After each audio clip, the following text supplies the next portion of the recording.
નમસ્કાર ખેડૂત મિત્રો, આજે આપણે વિજાપુર તાલુકામાં કયું ગામ? હીરપુરા ગામમાં આવ્યા છે અને પ્રગતિશીલ ખેડૂત એવા શું નામ આપણું? રાવળ હર્ષદભાઈ ને મળ્યા છીએ અને એમનું ફિલ્ડ મરચીનું ફિલ્ડ બહુ સારું લાગ્યું છે.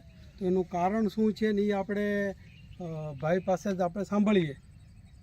તો તમારું આખું નામ શું કીધું? રાવળ હર્ષદભાઈ પરસોત્તમભાઈ. ગામ હીરપુરા. હા, તો તમે આ મરચીમાં ખાસ કઈ પ્રોડક્ટ નીચે જમીનમાં નાખી છે?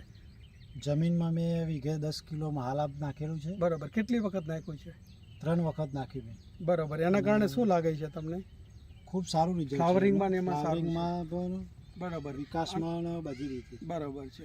અને આ મરચી તમારી એકદમ ખુલ્લી છે અને ખાસ જીવાત પણ નથી. તો તમને કેના કારણે એવું લાગે છે? આ મરચીમાં છે ને મેં જે રેગ્યુલર દવાઓ જે આવતી હોય તો મેં લીધી જ છે. બરાબર. પણ જેટલી વખત મેં દવાનો છંટકાવ કર્યો એટલી વખત મેં નીમ ઓઇલનો નીમ એક્શન બરાબર. આ નીમ ઓઇલનો મેં એટલી વખત લીધેલું જ છે સ્પ્રેમાં. કેટલું પંપમાં કેટલું નાખતા હતા? 50 થી 60 ml જેવું નાખ્યું છે. બરાબર છે. કેટલી વખત સ્પ્રે કર્યો? આનો 4 વખત જેવું. 4 વખત સ્પ્રે કર્યો. તો એના કારણે તમારી મરચીમાં અને બીજા જે ઘણા બધા ખેડૂતો મરચી કરે છે તો એ મરચીમાં તમને શું ફેર લાગે છે? એમાં ફેરમાં કેવું છે કે મેં આનો રેગ્યુલર સ્પ્રે કર્યો જ છે. બરાબર.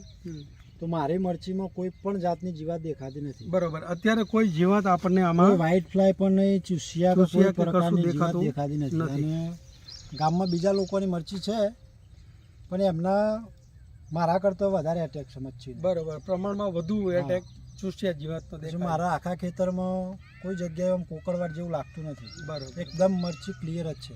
ઓકે. તો બીજા ખેડૂત છે, આ ઓલ ગુજરાતના ખેડૂતો આ જોશે તો એમને તમે શું સંદેશ આપી શકો? કોઈ પણ દવાનો સ્પ્રે કરીએ તો મરચીની અંદર નીમ એક્શનનો ઉપયોગ કરીએ તો એનાથી ખૂબ સારું એવું રિઝલ્ટ મળે છે. ઓકે. Thank you.